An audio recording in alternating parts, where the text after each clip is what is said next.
Hai pecinta kehidupan, Sobat GSK Farm yang diberikan kesehatan dan kesuksesan oleh Sang Semesta. Balik lagi nih sama aku Yunisa, aku mau ajak kalian ke live streaming di tanggal 13 November 2024 ini. Kita akan membahas tentang banyak sekali ya guys, mulai dari edukasi, rekreasi, dan juga investasi. Mungkin nanti kita akan berkolaborasi dengan Pak Dokter juga di jam berapa nanti ya? Di jam 1 atau 2 nanti kita mau kolaborasi sama Pak Dokter Hewan membahas tentang kesehatan sapi yang ada di GSK Farm ataupun penyakit-penyakit sapi yang mungkin uh, yang mungkin nanti hewan ternak kalian bisa terkena. Jadi nanti kita kasih solusi dan cara mengatasinya. Oke, stay tune terus di YouTube kita. Jangan sampai dilewati dari channel-channel YouTube kita karena kami akan membantu kalian menjadi peternak. Yes, ayo. Di siang hari ini kita mau membahas tentang apa nih? Tentang investasi dulu kali ya. Oke, jadi aku mau bahas investasi. Investasi yang ada di GSK Farm, kita ada yang namanya program Sultan. Program Sultan kalian bisa nabung di GSK Farm. Nabung di GSK Farm itu kalian bisa titip dana atau nabung ke kita 100 juta. Kalian nggak perlu ngapa-ngapain, kalian nggak perlu makani sapi, kalian nggak perlu ngasih sapi, kalian nggak, pokoknya kalian cuma duduk anteng di rumah, titip dana di kita 100 juta, dapat profit atau keuntungan 500.000 per bulannya.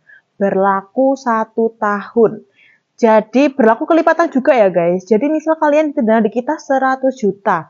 100 juta dalam 1 tahun, kalian akan bisa masuk keuntungan 6 juta. Jadi berlaku kelipatan. Kalau 200 juta, keuntungannya 12 juta. Seperti itu. Jadi kapan lagi kalian bisa titip dana investasi di kita yang aman, yang pastinya balik.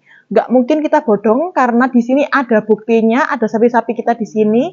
Jadi bisa membantu kalian untuk berinvestasi secara aman. Profitnya aja 500.000 per bulan. Jadi per bulan ya profitnya. Tapi nanti masuknya kita di per tahun dapatnya seperti itu. Terus ada juga yang namanya mitra usaha. Mitra usaha ini kalian akan bermitra dengan kita. Setelah bermitra dengan kita, kalian akan dibantu membuat peternakan impian kalian. Mulai dari dibantu membuat bibit, pakan, kandang, hingga manajemen yang ada di peternakan. Setelah itu, ada juga program kita yang namanya titip sapi. Program titip sapi, kalian nggak mau punya sapi, tapi kalian nggak mau ngurus, kalian cuma pengen investasi aja, bisa banget dititipin di kita. Dititipin di kita mulai dari 100.000 aja, 100.000 per hari ya. Per hari, digaris bawahi lagi per hari. Nanti kalian akan mendapatkan benefit yang sangat banyak, seperti makan per hari, bisa sampai 3 sampai 5 kali per hari.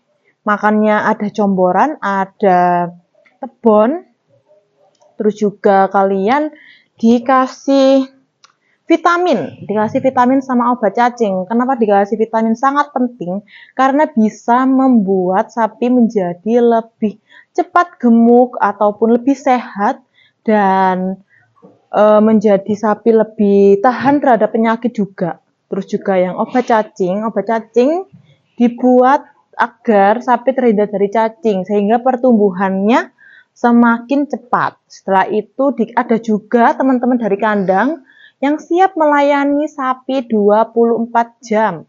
Terus juga ada dokter hewan di sini stay 24 jam kapanpun dibutuhkan akan langsung datang ke farm.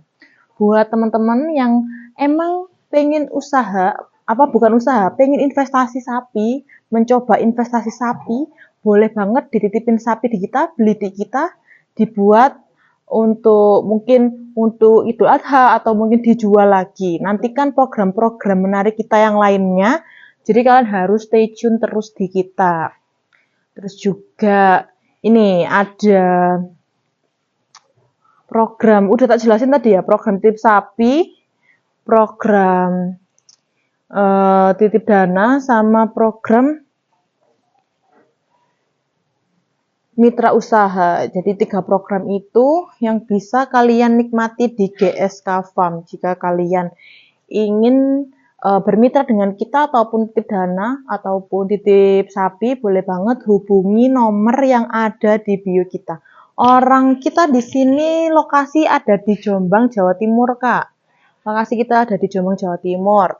Buat teman-teman, sapi-sapi di kita ini sapi bakalan super. Bakalan super itu bisa dilihat dari jenjang kakinya ya guys.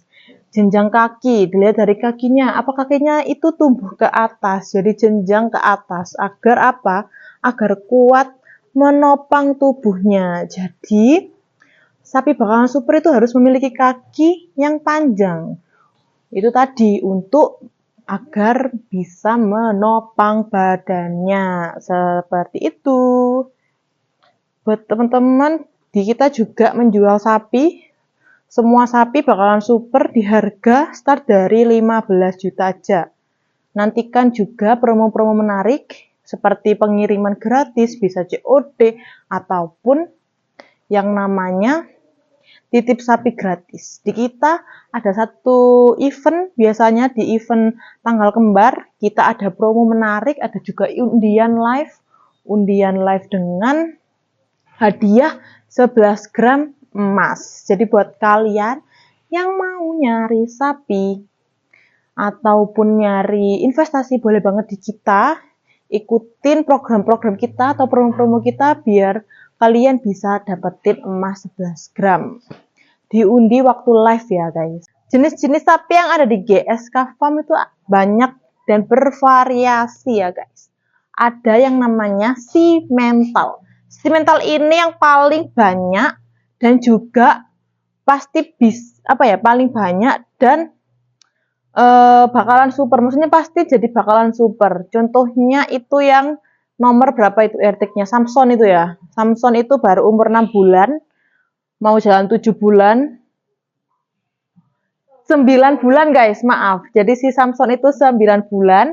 Tapi udah bobot di 600 up.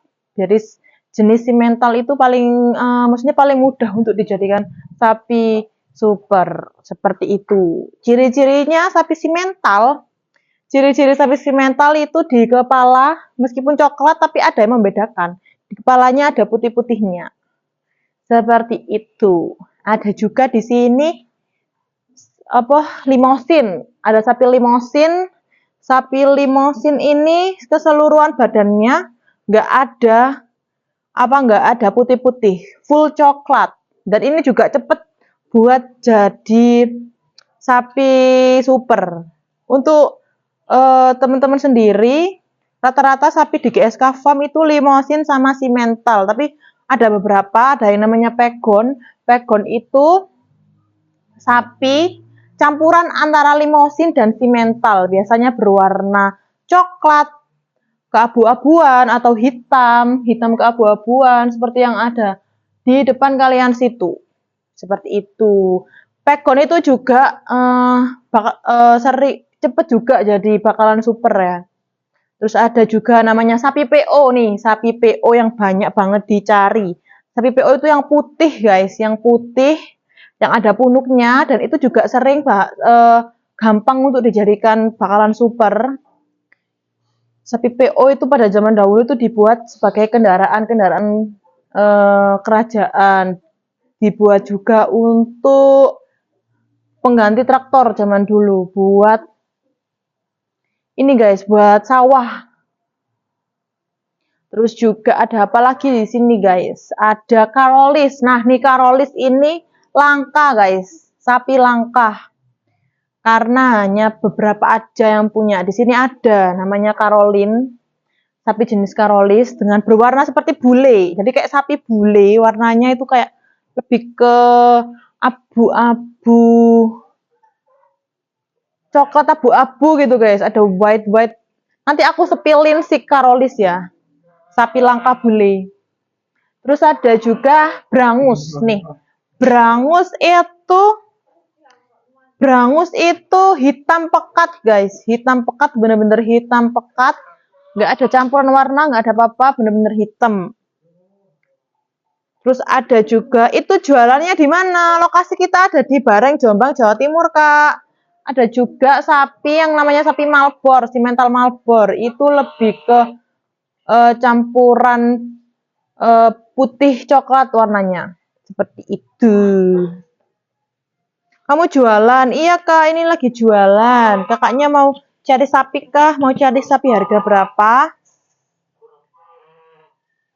Oh ya guys, buat informasi aja, jadi di kandang kita itu ada beberapa hewan, namanya hewan soang, atau banyak, di beberapa daerah dipanggil banyak. Kenapa kita taruh hewan itu di daerah sekitar kandang? Karena soang itu ternyata ular-ular, atau pokoknya ular itu takut guys, terhadap soang. Jadi kita untuk menghindari ada ular yang masuk ke kandang kita, makanya ada soang. Jadi mungkin di beberapa video kita ada beberapa soang lah, itu fungsinya itu seperti itu gitu. Jadi makan kita di GSK Farm itu ada dua jenis ya guys, ada namanya comboran sama hijauan. Comboran itu diberikan 2 kali sehari, begitu juga hijauan. Terkadang hijauan bisa lebih dari 2 kali. Malam juga kadang dikasih, tergantung dari sapi apakah masih menginginkan makan apa tidak. Gitu. Jadi comboran, campuran dari comboran kita pakai ampas tahu, konsentrat, terus ada juga EM4, mineral, terus molase biar ada rasanya, campur air garam. Terus juga ini guys, hijauan kita sementara kita masih pakai tebon, ada juga beberapa rumput tapi harus dicoper. Kenapa harus dicoper saat ngasih hijauan? Agar makanan ini mudah tercerna dan juga sapi-sapi ini mudah buat makan guys. Harus dicoper dulu atau enggak dipotongin 2-3 cm pakai celurit seperti itu. Ada sapi PO, adakah kakaknya mau cari sapi PO kah?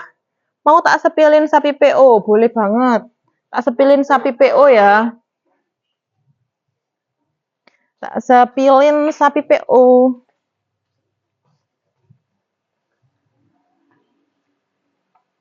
Yuk guys, kita sepilin sapi PO nih.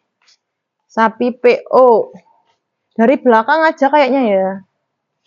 Kita spillin sapi PO.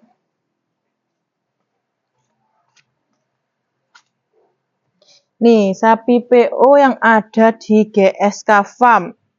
Ada 4. Di sini di harga 30 juta. Nih, di harga 30 juta aja. Nih, yang nanya ini di harga 90 juta, guys. Malbor, udah poel 2.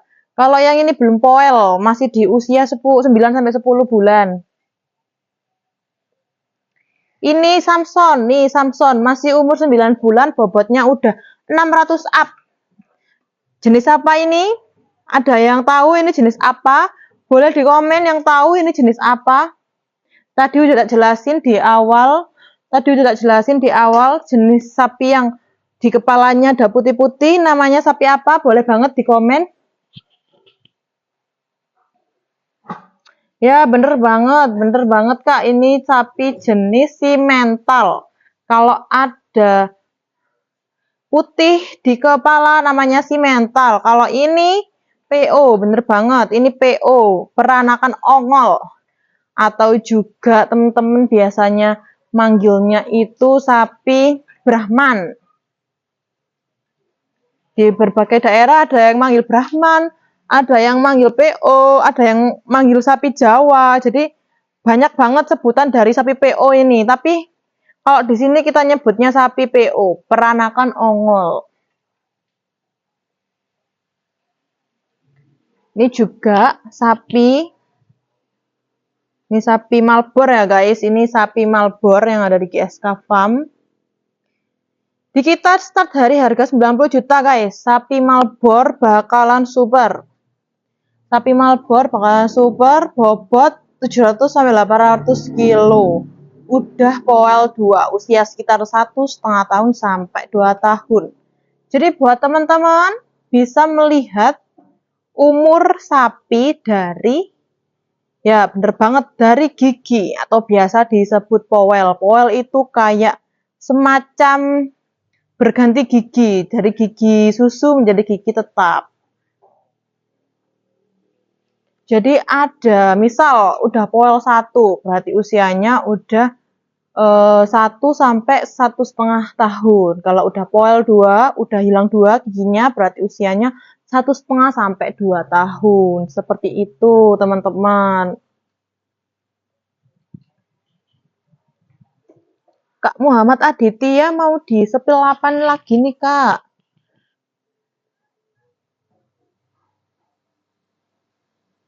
Kak Muhammad Aditya mau di sepil apa lagi, Kak?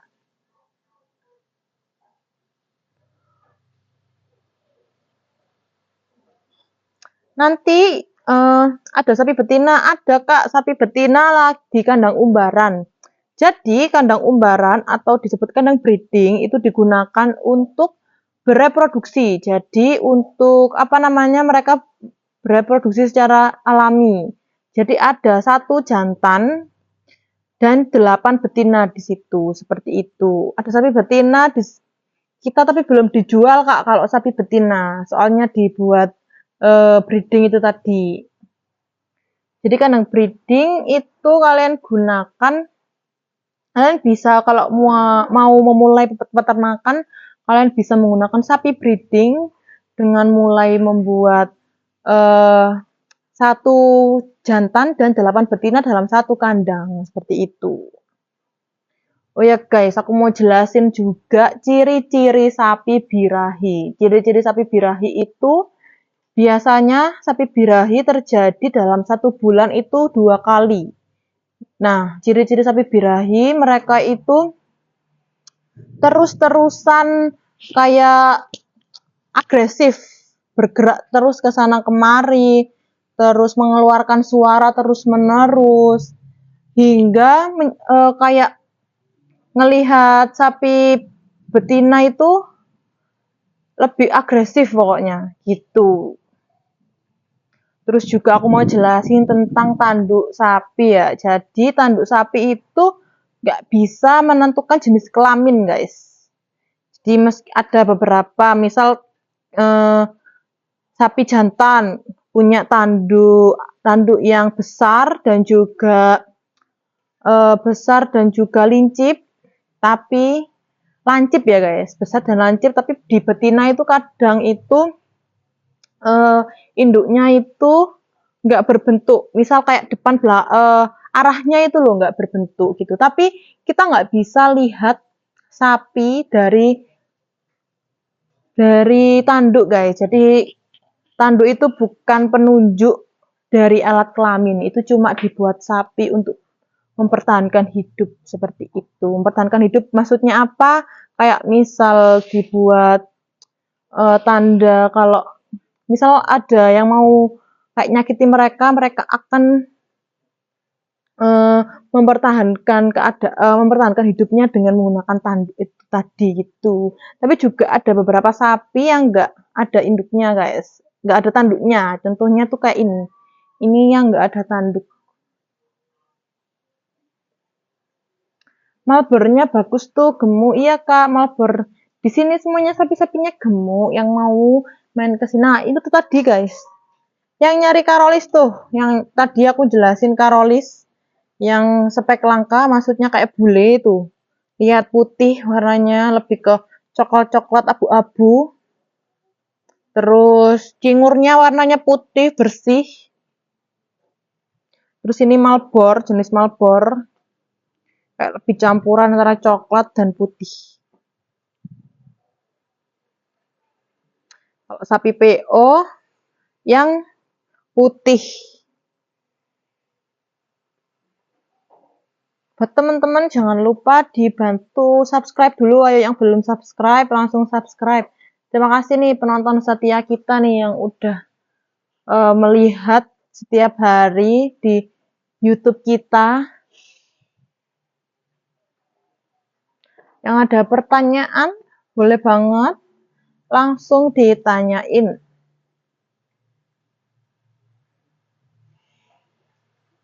Buat yang tanya-tanya, lokasi kita itu ada di Bareng, Jombang, Jawa Timur ya kakakku.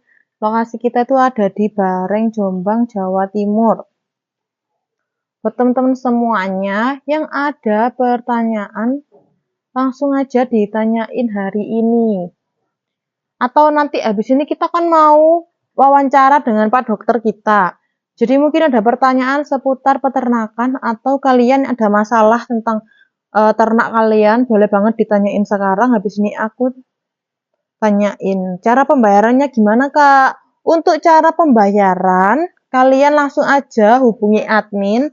Nanti akan dibantu untuk cara pembayaran. Gitu. Kita bisa COD tapi syarat dan ketentuan berlaku. Jadi nggak langsung bisa COD, harus ada syarat dan ketentuan berlaku. Pembayaran bisa transfer ke nomor perusahaan.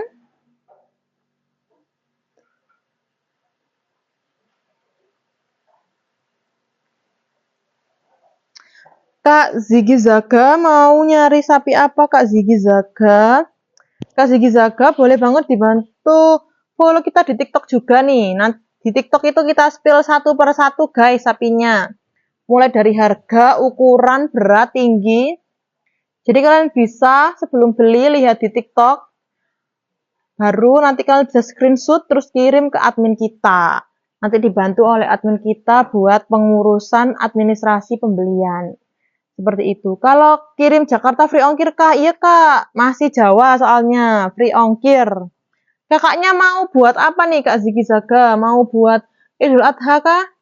Kalau buat Idul Adha, kita di momen tanggal kembar ngadain promo. Kemarin di tanggal 11 kita ngadain promo titip sapi gratis. Jadi kalian beli hari itu, nanti dititipin di kita sampai Idul Adha. Terus juga free ongkir seluruh Jawa.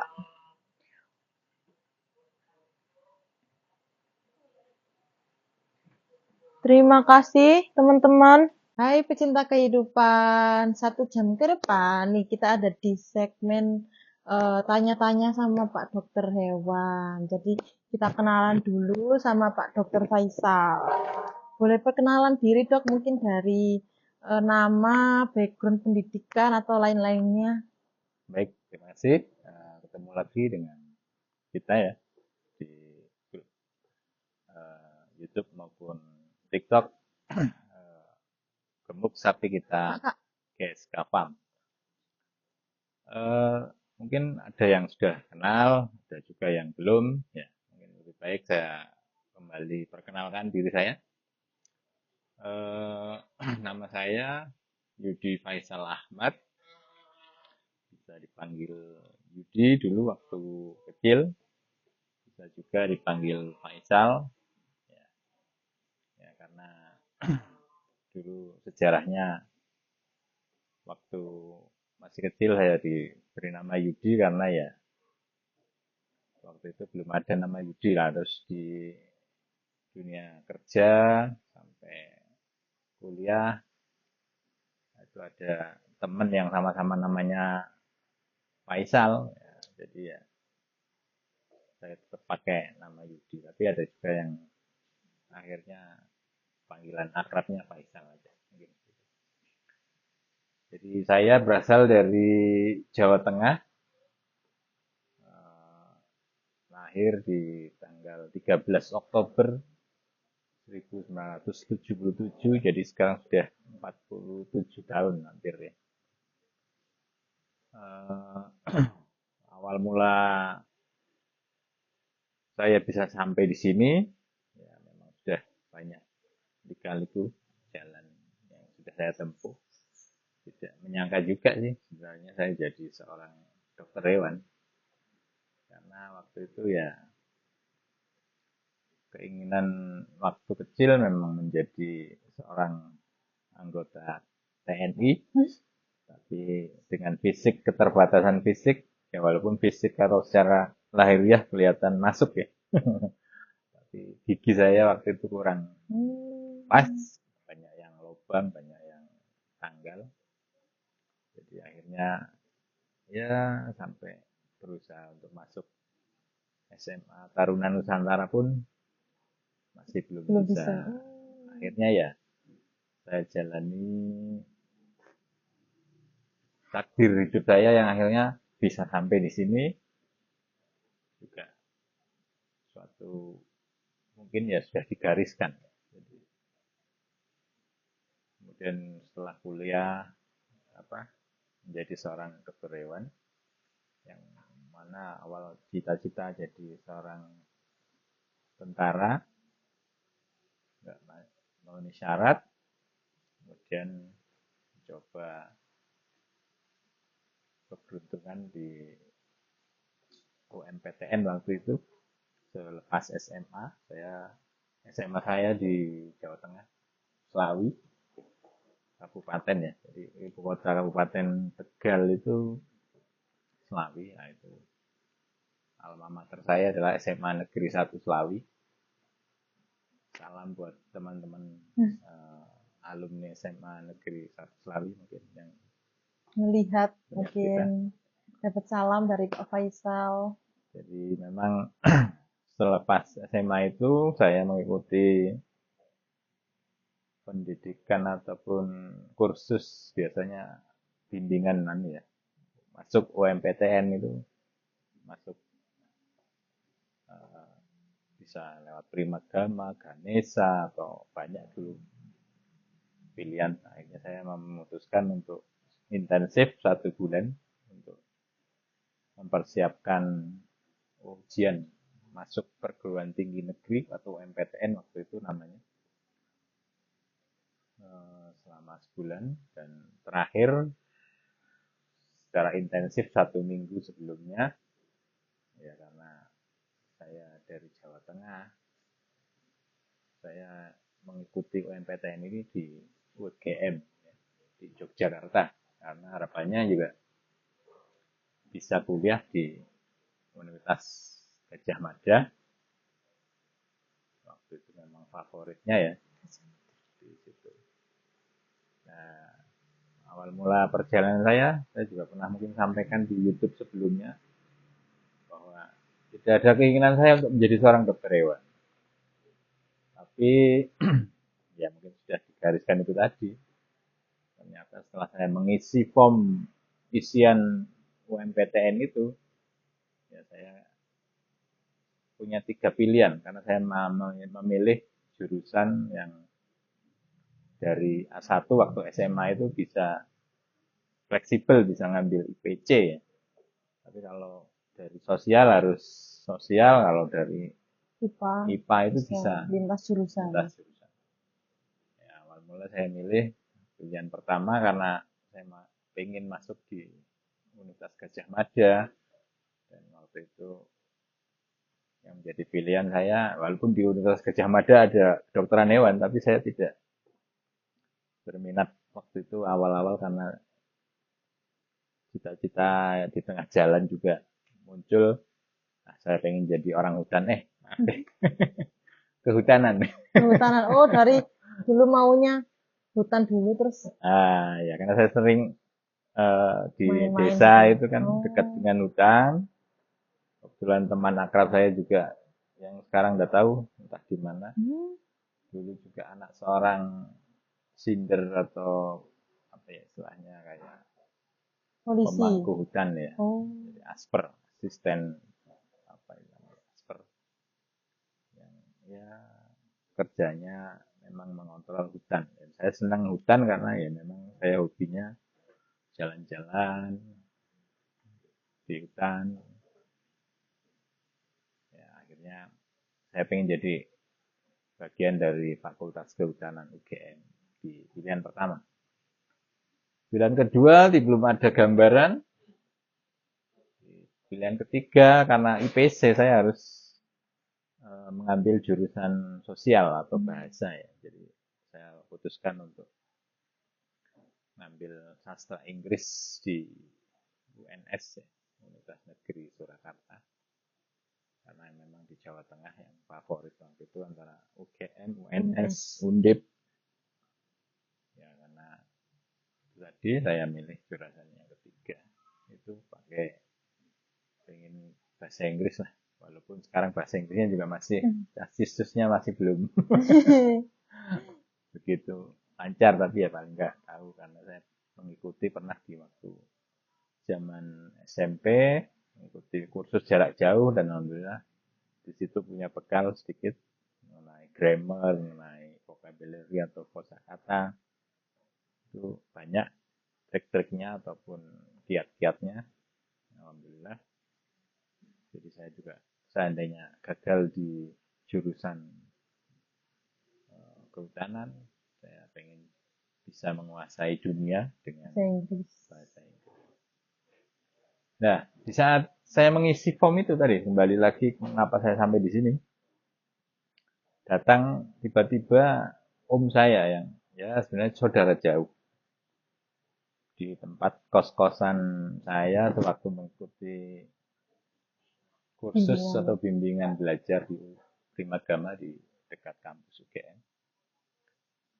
Dia datang waktu itu dengan santainya, berbaju keren karena waktu itu lengan panjang, baju rapi, datang sambil membawa mobil waktu itu, mobilnya Katana TAF ya, Katana TAF, Daihatsu TAF waktu itu ya. Zaman dulu udah mewah sekali.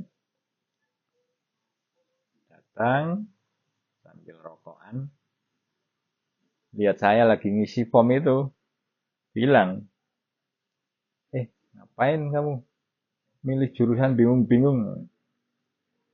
Itu loh, kuliah di Universitas Airlangga Surabaya aja, tempatku dulu kuliah. Sekarang kan sudah banyak dokter umum itu. Enak kerja seperti saya nih, dokter hewan. Siang-siang, rokokan, orderan datang sendiri.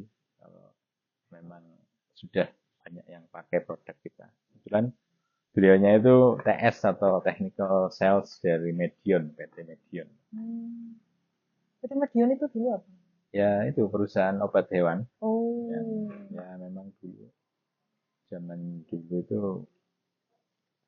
yang jadi favorit itu kan ya setelah lulus berkecimpung, ada yang di praktek hewan kesayangan, ada yang bekerja di instansi pemerintah, atau ya itu tadi menjadi tim marketing ataupun sales obat hewan ya, namanya kalau di kedokteran umum atau apa medical representative ya namanya MR. Ya kita sama, hampir sama, tapi kita di bidang obat-obatan hewan. Cuman ya memang biasanya dikasih inventaris berupa mobil operasional. Dulu waktu itu yang keren ya Katana atau Daihatsu TAF. Ya, setelah saya pikir-pikir, wah iya betul juga apa yang dikatakan om saya. Dokter umum sudah banyak sekarang, dan banyak yang ya mungkin waktu itu juga nggak langsung jadi pegawai negeri atau langsung bekerja sesuai anggapan orang-orang mesti sukses jadi dokter, dokter manusia ya. Dan saya lihat memang ternyata di Indonesia waktu itu baru ada 5 universitas yang ada jurusan fakultas kedokteran hewan. Yang pertama Unsyah Aceh, Universitas Syah Kuala itu. Yang kedua Institut Pertanian Bogor, IPB. Dan ketiga sebenarnya UGM sendiri ada kedokteran hewan, tapi saya sudah kadung milih pilihan pertama itu kehutanan UGM, jadi wah, ya, harus mungkin yang lain lah, universitas lain. Dan kok dapat masukan dari om saya itu pilih aja UNER, contohnya kampusnya baru itu di Margorejo, Oh, Margorejo. Mulyasari itu. Mulyasari ya. Ya, Kampus C. walaupun ya setelah kuliah ya menjadi anak kos yang lumayan penuh perjuangan. Ya, kalau di Masih Surabaya daerah situ mahal. bangun, panas ya, Iya. gersang. Oh, dari dulu emang udah panas ya? Iya, Hmm. ya, memori gitu. Berarti kosnya di daerah yang belakang itu. Ya, daerah Sutorejo. Iya. Jadi kembali lagi untuk masalah itu yang pertimbangan saya mengapa saya mengambil fakultas kedokteran hewan. Ya, itu tadi gambarannya, peluang kerja ke depan kayaknya sih masih terbuka lebar karena ya memang baru ada 5 perusahaan, 5 universitas yang ada fakultas kedokteran hewannya, walaupun ada swasta satu ya, Widya Kartika kayak tanah sebelah ini. Iya. Widya Mandala. Widya Mandala. Widya Kusuma. Apa itu? Yang di Surabaya pokoknya ya, guys. dekat itu. Wijaya Kusuma. Wijaya Kusuma ya. Iya. Ya, akhirnya sesuai wangsit atau apa, saya pilihan keduanya fakultas kedokteran hewan. Dan alhamdulillah setelah UMPT berjalan, karena saya mengikuti bimbingan belajar di UGM, di situ juga dikasih trik-trik ataupun metode penggarapan soal, dan soalnya hampir apa yang dipelajari keluar di UMPT. Jadi alhamdulillah juga saya bisa lolos di pilihan kedua UMT, walaupun pilihan kedua. Ya, alhamdulillah ya, karena dari beberapa teman satu desa mungkin ada sekitar 7 sampai 10 orang, hanya saya yang diterima. Tapi ya itu, minggat istilahnya. Iya, dari Jawa Tengah ke Jawa Timur. Belum pernah sama sekali belum tahu. belum pernah ke Surabaya sama sekali. Belum. Dari dulu naiknya apa? Kereta apa? Ya, itulah juga suatu memori yang problematika. Saat sekarang juga menjadi memori yang wah, dulu perjuangannya sangat berat dan penuh dengan cerita lah. Jadi begitu saya menerima kabar dari surat kabar saya diterima di Universitas Airlangga, ya dengan sangat bersyukur karena memang walaupun pilihan kedua tapi bisa masuk perguruan tinggi negeri itu suatu kebanggaan tersendiri. Akhirnya dalam jalan hidup saya selanjutnya ya memang itu mungkin harus jauh dari orang tua. Biasanya teman-teman satu angkatan itu kan milihnya ya sekitar Jawa Tengah atau Jawa Barat yang dekat.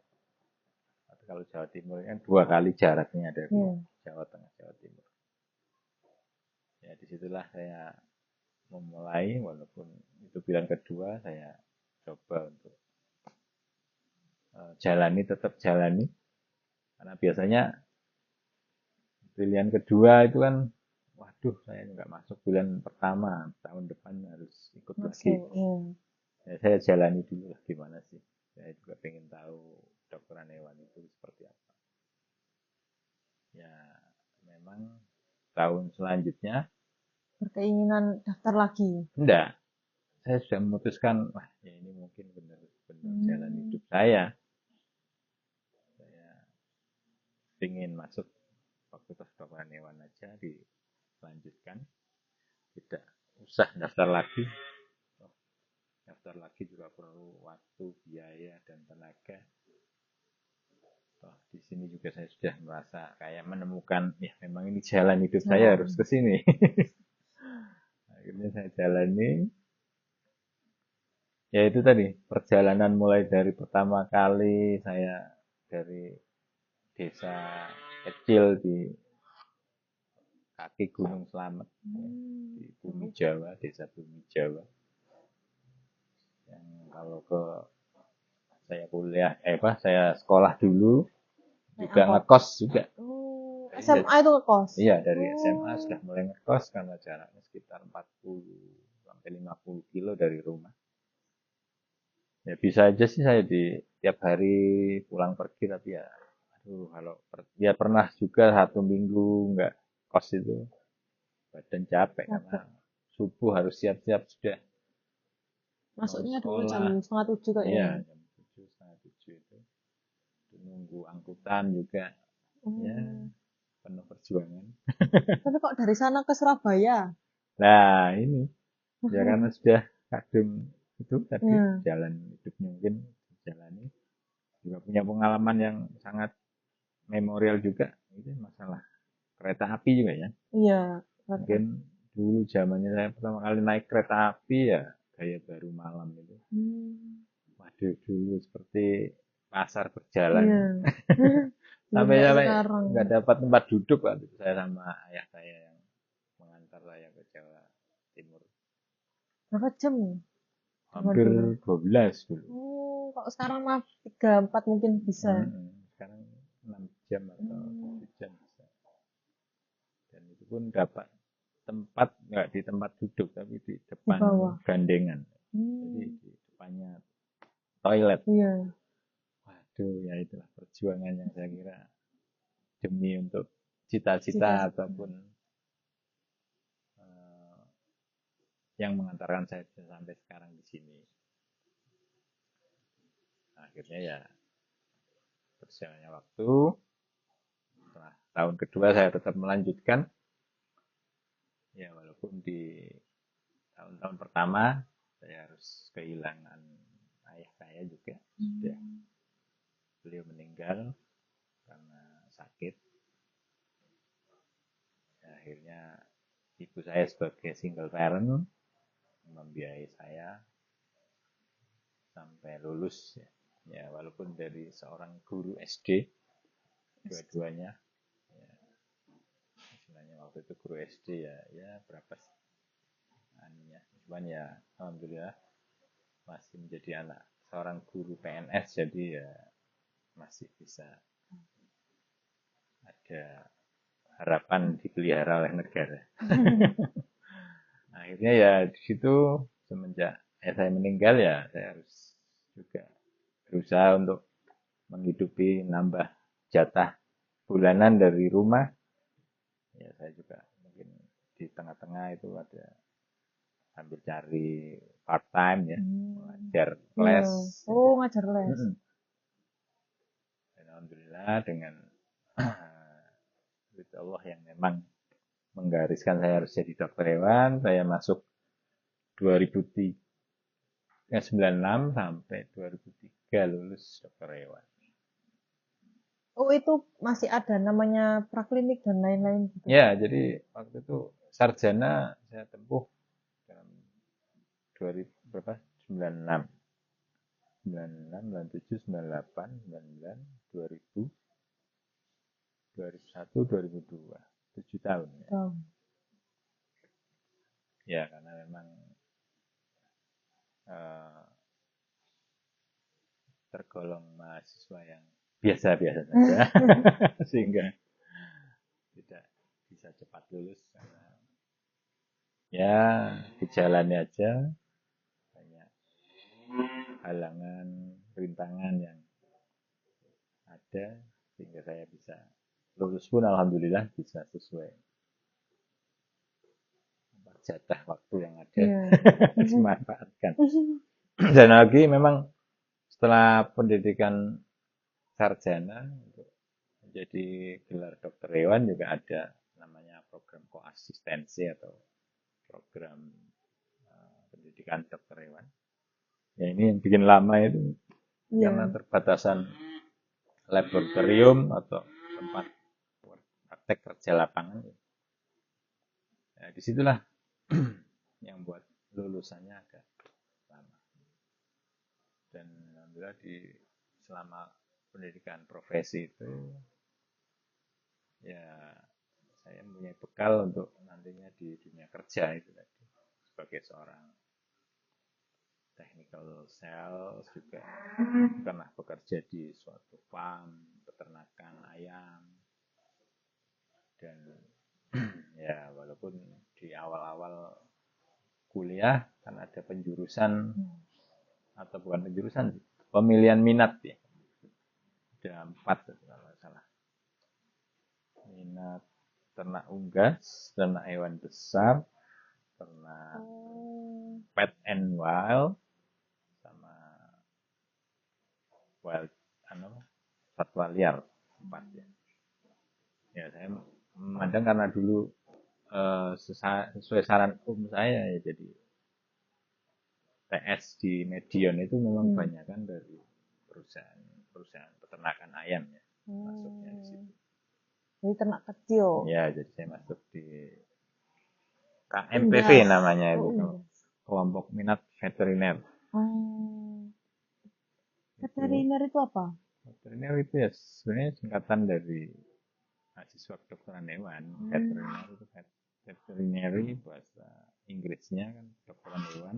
Kalau paramedik berarti kayak bidannya gitu. Nah, kalau paramedik itu sebenarnya rekan-rekan sejawat yang memang dari D3.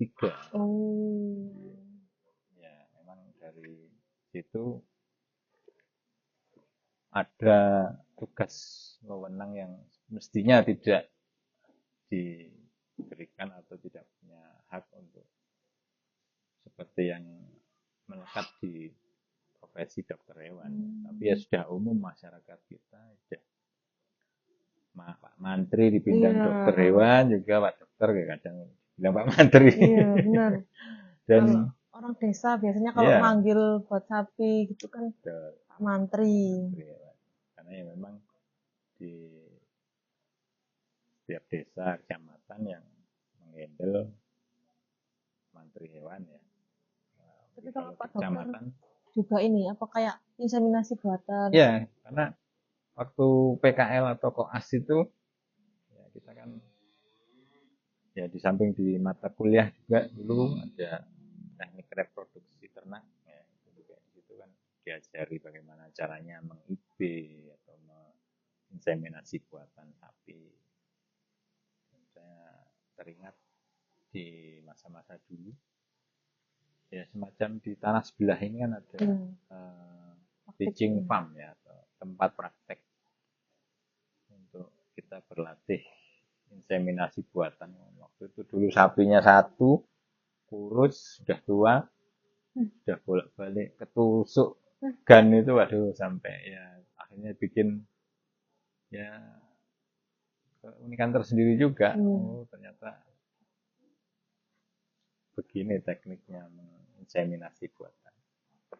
Ya cuman karena memang sebenarnya dokter hewan itu multi talenta, semuanya bisa.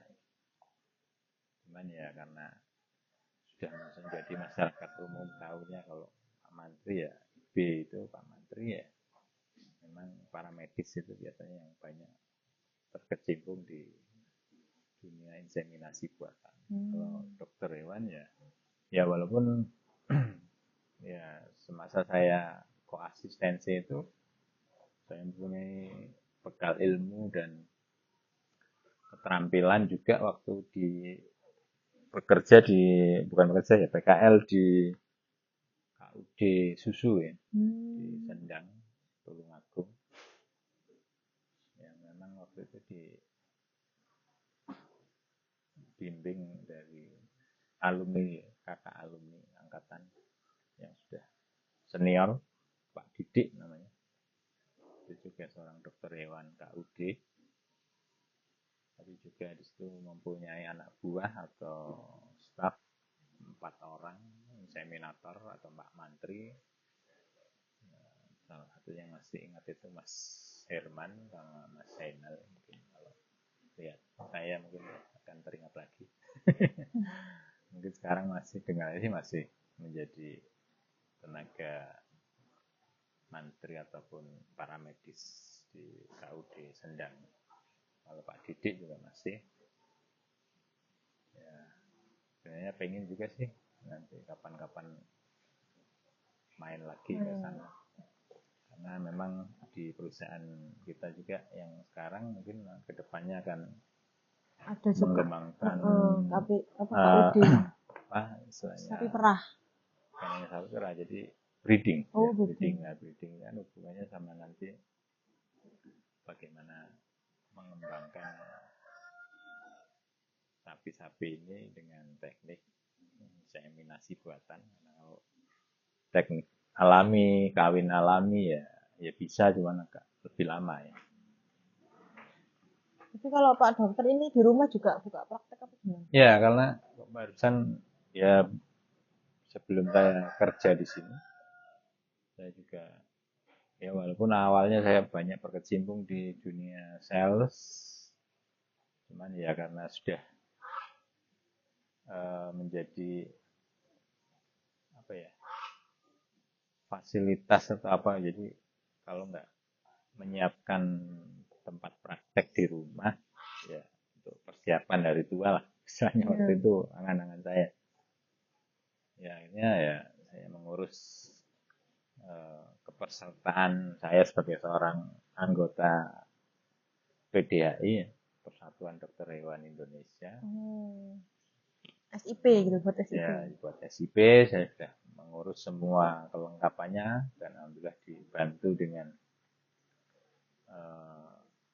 pandemi COVID sehingga tes masuk ataupun untuk mendapatkan SIP ini saya kira bisa dibantu dengan sistem online sehingga kalau dulu momok ya menjadi SIP itu. SIP untuk bisa SIP ataupun menjadi anggota PDHI Jatim 1 terutama yang membawai Surabaya, organisasi, Jombang ya. Itu terkenal untuk masuk itu sangat sulit.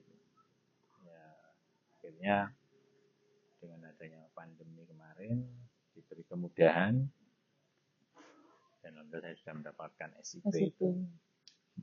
Ya, walaupun SIP-nya karena waktu itu banyak berkecimpung di dunia pet animal atau hewan kesayangan, ya saya tidak mengurus juga, walaupun ya bisa berlaku sebenarnya SIP saya untuk semua hewan. Tapi memang waktu itu karena surat izin prakteknya untuk pet and wild animal atau pet care, jadi semacam klinik hewan aja. Tapi ya sudah menjadi kebiasaan tetangga-tetangga kalau punya kambing, sapi yang sakit biasanya saya juga dipanggil. Gitu. Ya, jadi ya melayani saja. Nah, mungkin mau cari dokter hewan sekitar Jombang, langsung aja hubungi Pak Faisal. Ya. Mungkin bisa buat Instagram, Dok. Instagram. Sebenarnya belum kalau Instagram, tapi kalau Facebook atau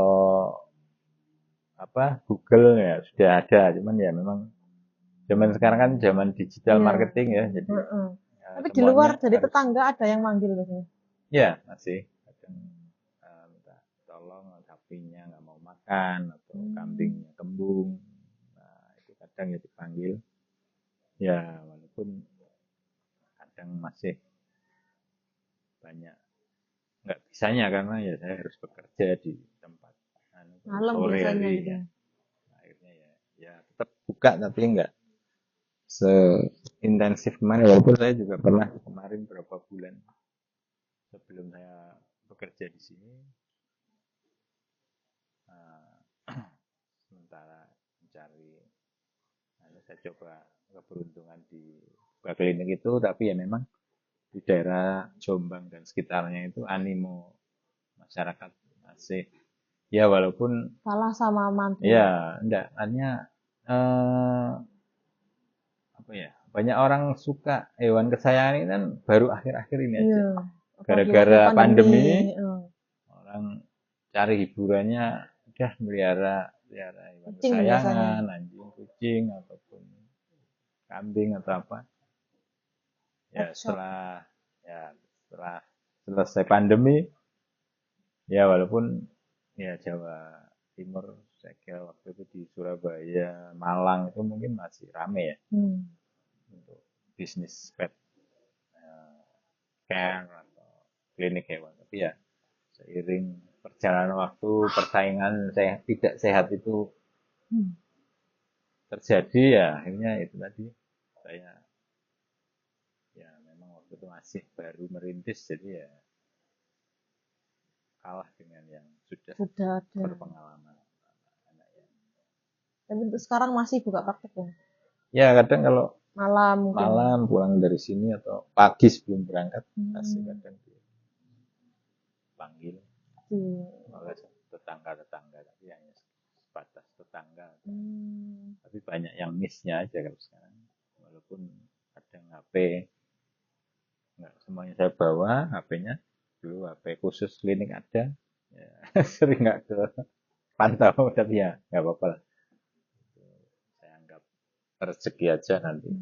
Kalau memang ada ya pasti hubungi lagi, kalau nggak ada ya udah, yang penting saya masih konsentrasi sesuai kerjaan saya ya saat ini di peternakan sapi potong GSK Farm. Ya. Terus juga kita balik ke tema kita hari ini, Dok, seputar sapi kembung. Ini sapi kembung ini sering banget terjadi ya, mungkin penyebab atau cara penanganan bisa dijelaskan ke teman-teman yang ada di YouTube sama yang di live hari ini.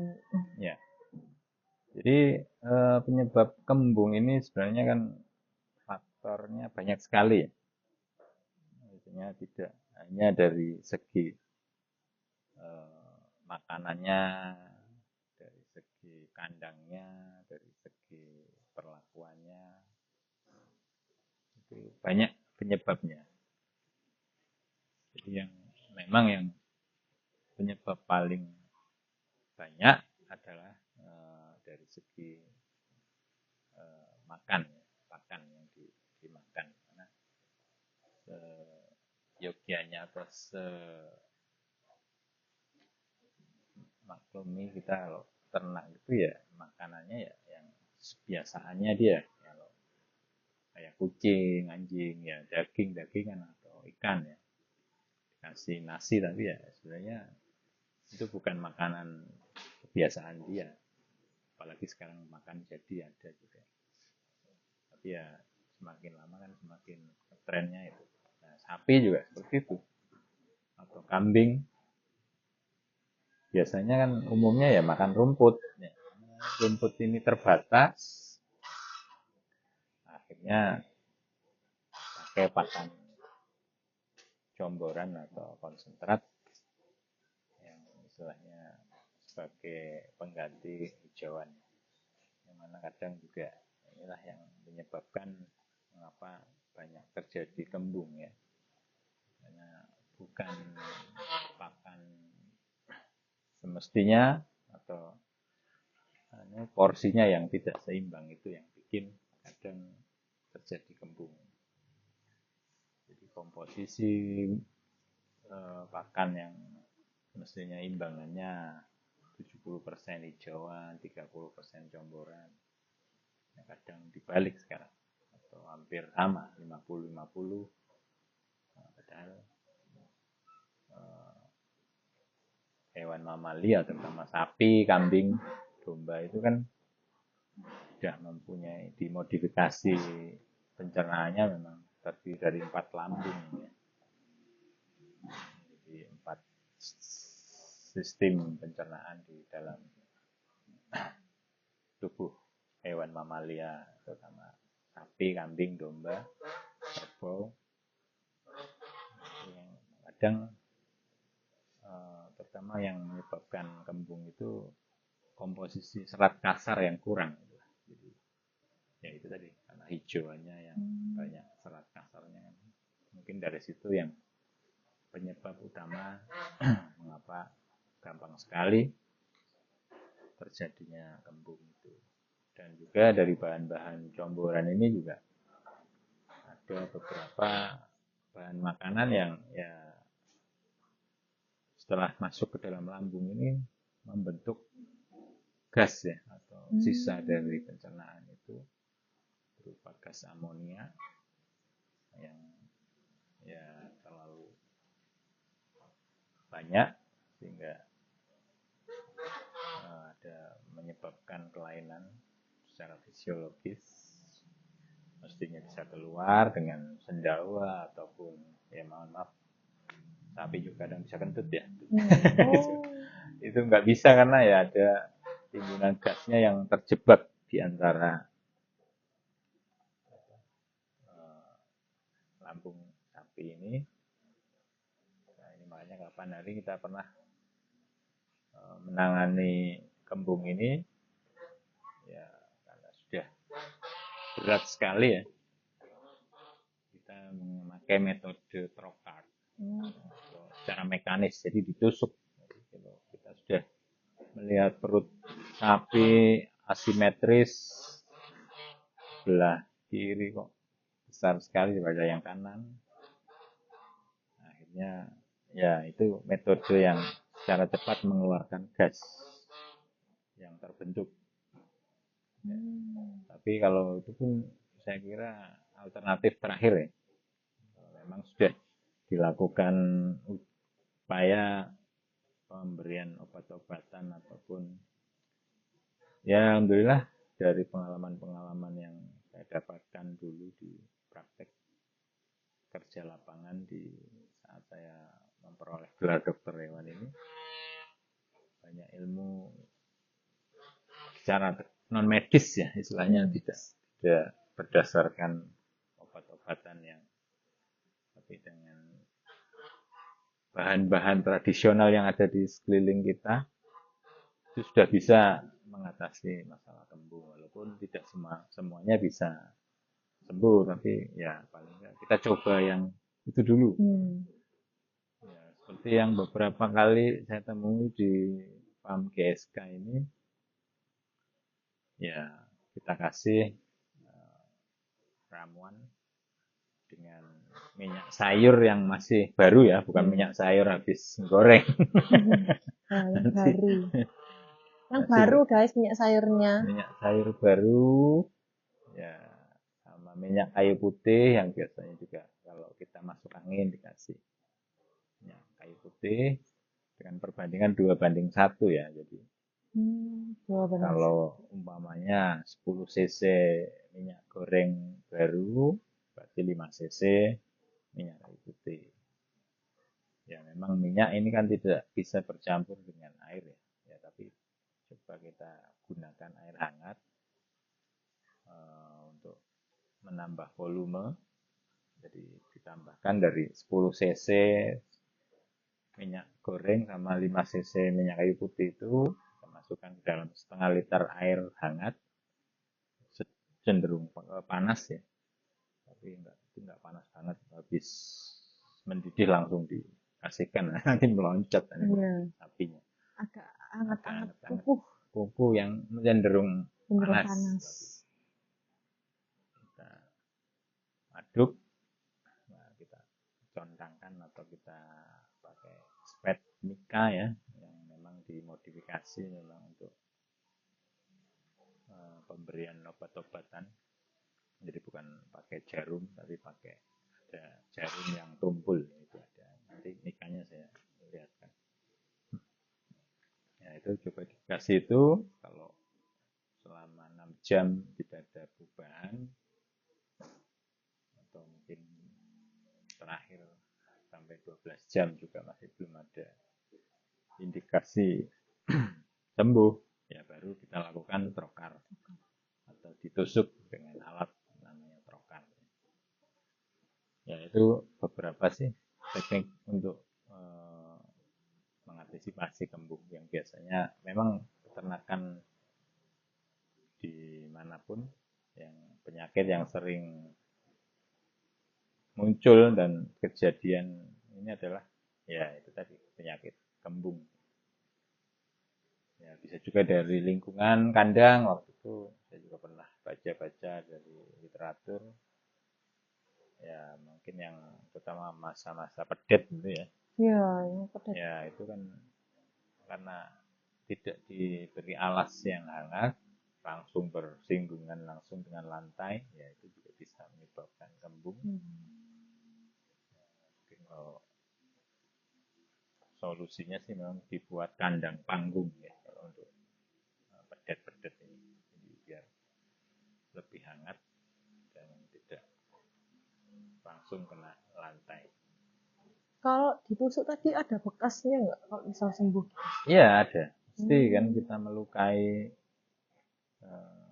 tubuh ternak kita pasti akan ada bekas tusukan. Tapi yang penting kita lakukan dengan secara aseptis ya, atau tindakan yang diupayakan bisa mengurangi kontaminasi atau infeksi.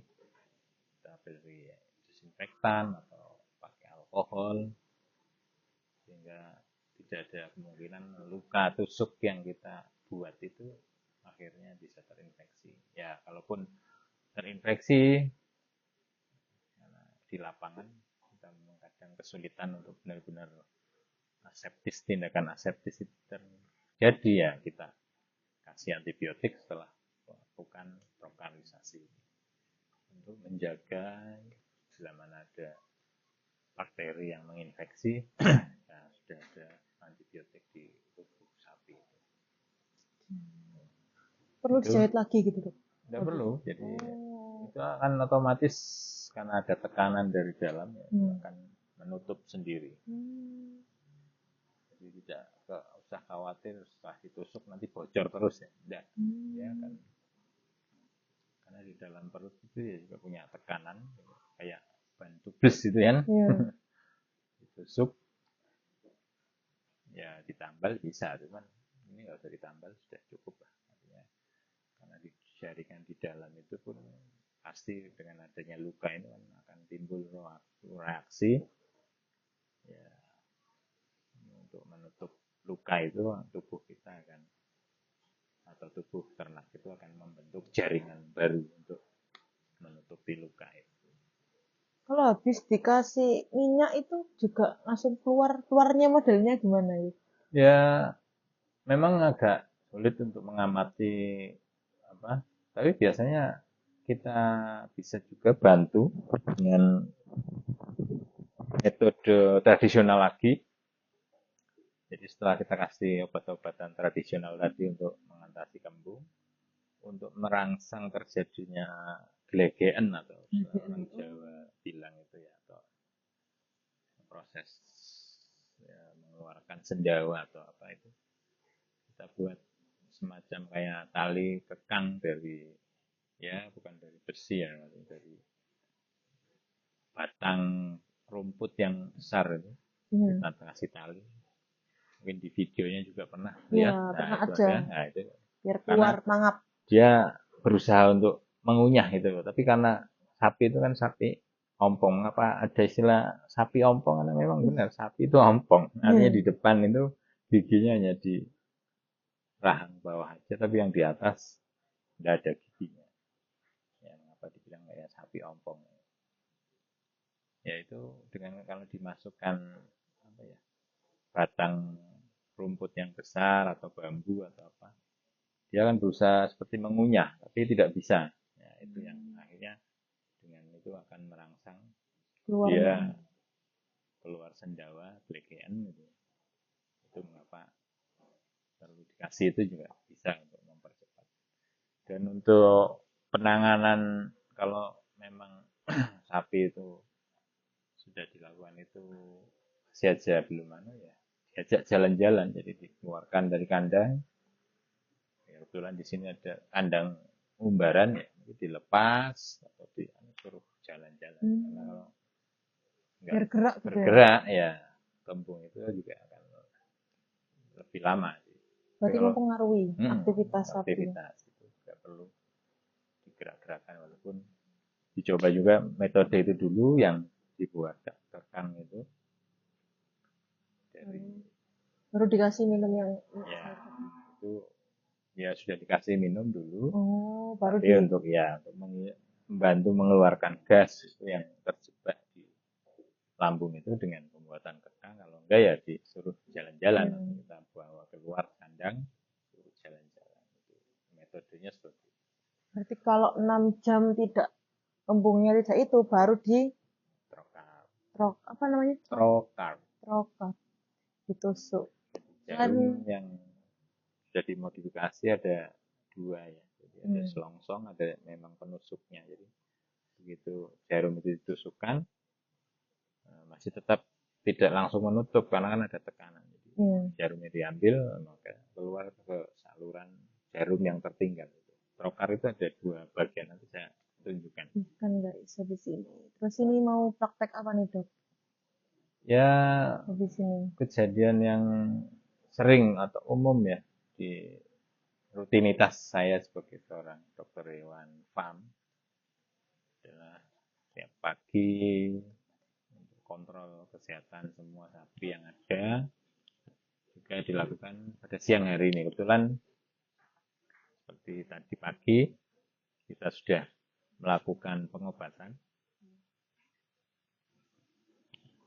Apa dok, Ya, lanjut aja. akhirnya ini yang pemberian obat yang kedua ya, karena diberikan 2 kali sehari, pagi sama sore.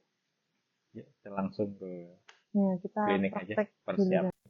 nyuntik antibiotik Oh, sapi itu. guys, kita mau lihat Pak Dokter nyuntik antibiotik buat sapi. Kita lihat Sini aja ya, dulu, guys, di apa aja yang berantakan. mau disuntikin nih. Jadi nah, kita pakai antibiotik Ceftiofur yang pakai obat manusia ya, tapi ya nggak apa-apa. Yes. Kita punya stoknya ini. Walaupun kita bergantian antibiotik itu kita sudah coba semua, baik preparat sulfa, trimetopin, dalam hal ini nama merek yang Colibert dari Sanjay. Kita juga sudah pakai Red Oxy atau oxytetracycline long acting antibiotik yang ada di kita. Kemarin cuman kebetulan sapi yang sedang sakit diare berdarah betul. Kita lagi kasih antibiotik Ceftiofur.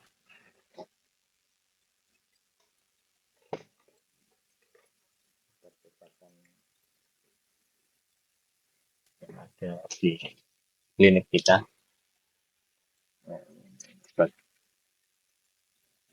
yang dipakai. Oke, guys, Ya, kita pakai obat itu. gencarkan Pakai apa itu? NaCl. Aquades. Atau sementara ini yang ada di stok kita pakai cairan infus NaCl ya, sodium chloride atau NaCl fisiologis. Ya, karena sapinya kebetulan bobotnya sekitar 600 kiloan ya. Jadi kita kasih pagi 5 vial, sore juga 5 vial.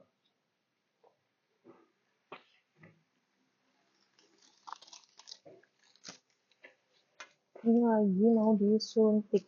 Mau melarutkan vitaminnya, guys. Ini sudah pemberian ketiga ya.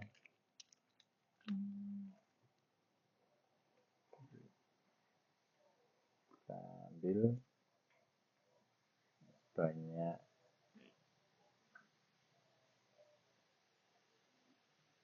6 cc pelarut. Sampai penuh gitu ya, dok? Ya, karena ini kan kapasitasnya 5. Oh. Full kan ya sekian lebih. Ya.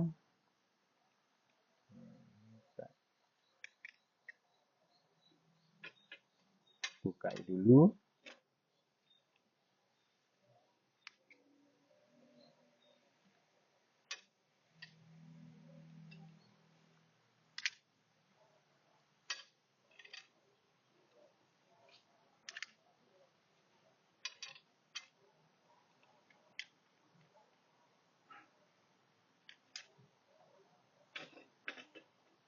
Kira-kira separuhnya berarti 3 cc.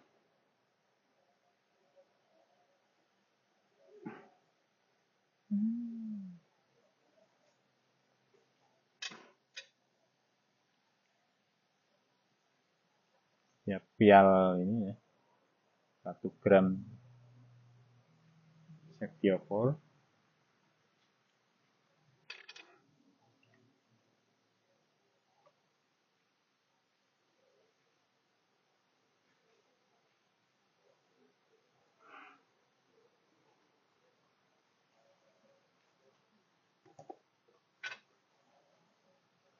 Itu untuk satu sapi. Ya, karena sapinya besar. Oh. Ya, kita sudah konversikan bobot yang ada. Nasinya nanti gimana? Disuntik. Ya, disuntik. Berarti banyak suntiknya. Enggak, sekali aja. Nanti Oh, diambil, jadikan satu, pakai suntik yang lebih. pakai spet yang Oh, besar. gitu. Ini hanya untuk melarutkan aja. Hmm.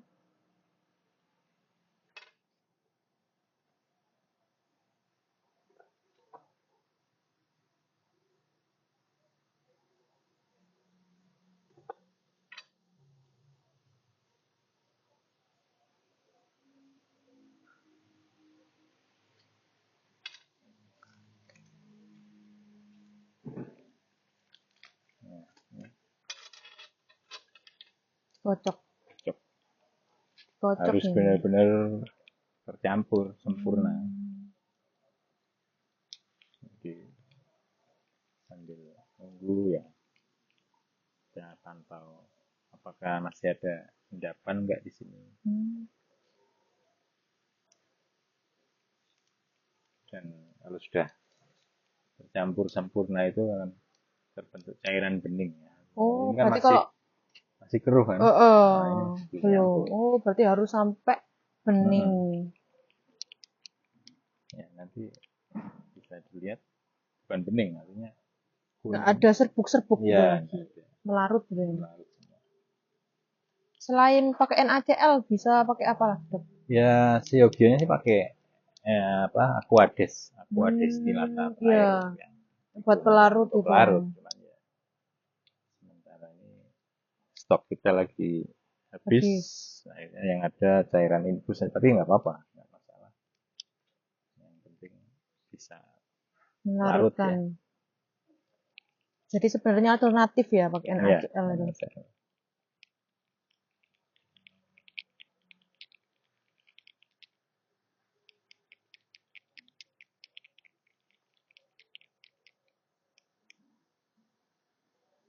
sudah mulai Udah mulai bening. bening, sudah tercampur sempurna.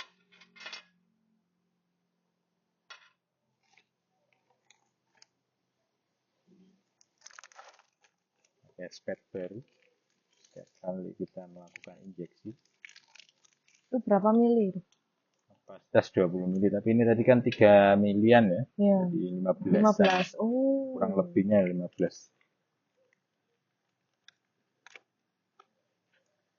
Ya, udah tandanya sudah nggak ada endapan, tapi sudah tercampur.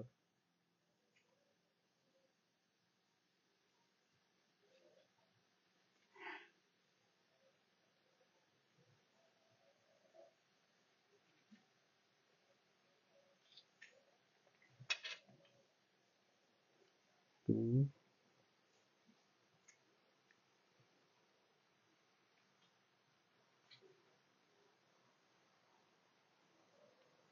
Ya, udah kosong.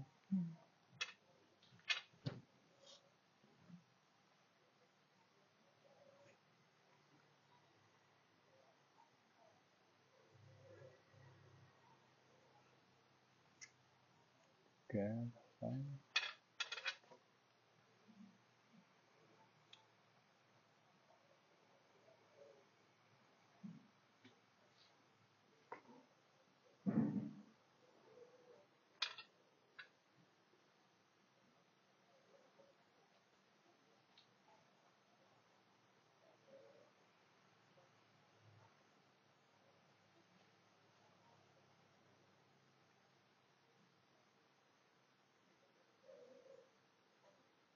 Nah, ini guys. Mau disuntik ke sapinya di sini.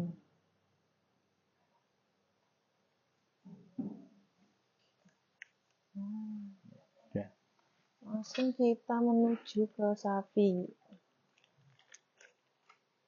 Mbaknya lewat sini aja saya. Ini.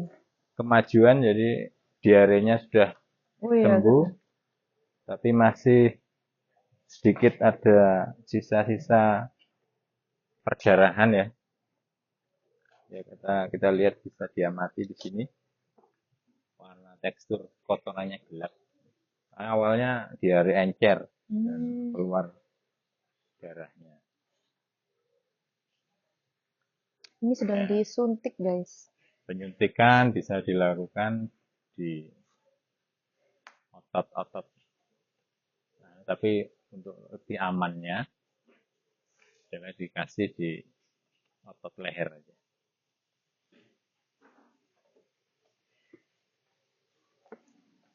Seru. Mau dikasih disuntik antibiotik. Teknik penyuntikan juga ada ya. Tidak ada gelembung-gelembung emboli. Memang ada gelembung. Nggak boleh sampai ada gelembung-gelembung. Ya, nggak boleh. Hmm. Benar-benar tidak ada gelembung.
Nah, nah, ini. Keuntungan nyuntik di daerah leher ini ya aman buat aplikator karena kadang sapi itu kan kaget atau apa bisa nendang. Nah, kalau di sini kan ya kita pegang tali keluhnya, udah bisa jinak lah. Walaupun ya kadang berontak juga.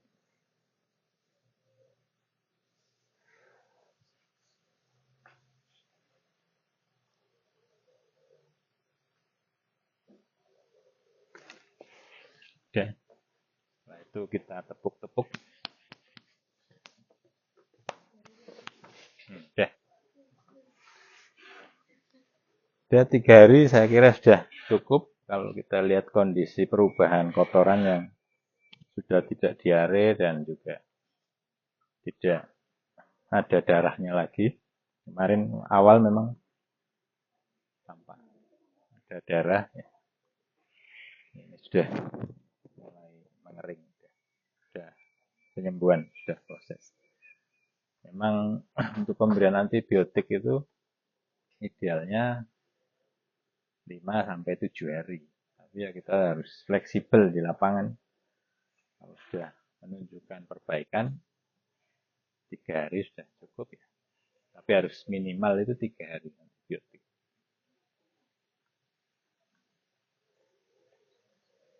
Nah, terima kasih Pak Dokter atas informasinya. Buat teman-teman, jika kalian merasa video ini bermanfaat, kalian bisa like, komen, dan subscribe, terus juga nyalain lonceng notifikasinya. Sampai jumpa di video selanjutnya. Ya, terima kasih.